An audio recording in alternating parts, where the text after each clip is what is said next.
آپ نے ایک حدیث تو سنی ہوگی کہ آپ صلی اللہ علیہ وسلم نے فرمایا کہ جو کھانا کھانے کے بعد اسے چاہیے کہ اپنی انگلیوں کو چاٹے،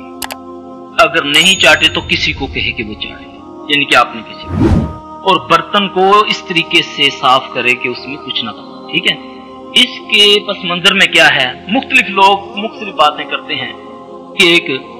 جن تھا وہ مسلمان ہوا تو اس سے میری بات ہوئی، کافی وہ پنڈت تھا بہت بڑا، میں نے اس سے پوچھا کہ یہ جو اس کے بارے میں تم کیا بتاتے ہو، تو کہتا ہے کہ تمہارے نبی نے کہا ہے نا کہ یہ انگلیاں چاٹ لیا کرو۔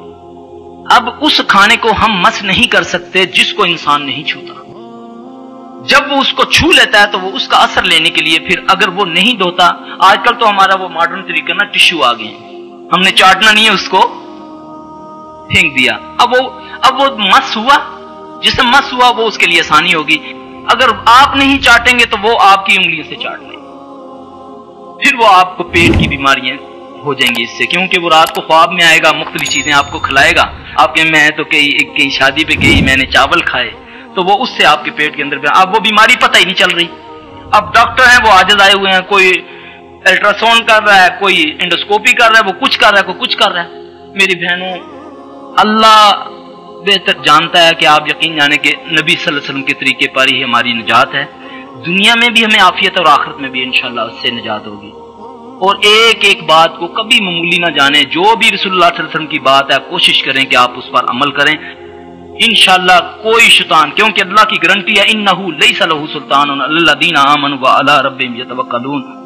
کہ اس کا زور ان پر نہیں چلتا جو ایمان لاتے ہیں اور توکل کرتے ہیں اپنے اللہ پر۔ تو توکل یہی ہے کہ ہم منہ سے جب کہتے ہیں اعوذ باللہ من الشیطان الرجیم، تو ہم اگر اس اللہ سے پناہ مانگتے ہیں تو پھر وہ اللہ کی پناہ اس وقت ہم پر آئے گی جب ہم اللہ کے حکم پر چلیں گے۔ یہ نہیں کہ میں منہ سے سارا دن ورد کرتا رہوں اعوذ باللہ من الشیطان الرجیم اور کام سارے نافرمانیوں کے،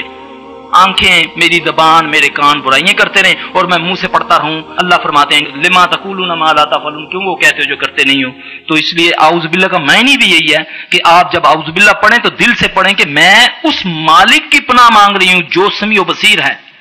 جو عاجز نہیں ہے، میں ہی عاجز ہوں، میں ہی کمزور ہوں، اللہ ہماری کمیوں کو تائیں دور فرمائے۔